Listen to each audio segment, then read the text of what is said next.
Абайдың 22-ші қара сөзі. Дәл осы күнде кімді құрметтеп, кімді қадірлейін деп ойладым. Мысалы, байды құрметтейін десем, ол да қазіргі байлардың бәрі тойымсыз, тынымсыз. Ал егерде мырзаларды қылайын десем, бұл өмірде мырза жоқ сияқты. Осы мырзалар деп біздің малдарды айтуға болады. Себебі олар өз өмірін өзі көріп, әйтеуір ешкімге қарамай өмір сүріп жүр. Сондықтан да біздің ауылдың балдарын мырза деуге болады. Бірақ та енді мен оның тілеуін тілей алмаймын. Осы күнде ешқандай адам мырза бола алмайды. Себебі бәрі бір-біріне қас жау. Сондықтан да ешкім мырза бола алмайды. Ал енді мықты кісілерді қылайын десем, бұл өмірде мықты кісі жоқ.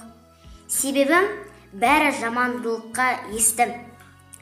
Әйтеуір қарап тұрсаң, жақсылықты істей алмайды. Бұлай істей алмай қалдым деп айтады. Жақсылықты сол қанша істе десе де, істеп тұрса да соны кішкене кемшілікпен істейді. Ал жамандықты істейтін болса, еселеп жамандықты істейді. Енді бұл өмірде кімді бағып, кімнің тілеуін тілеп, кімді құрметтеп, кімді қадірлейін деп ойладым. Ешкімді де құрметтей алмайды екенмін.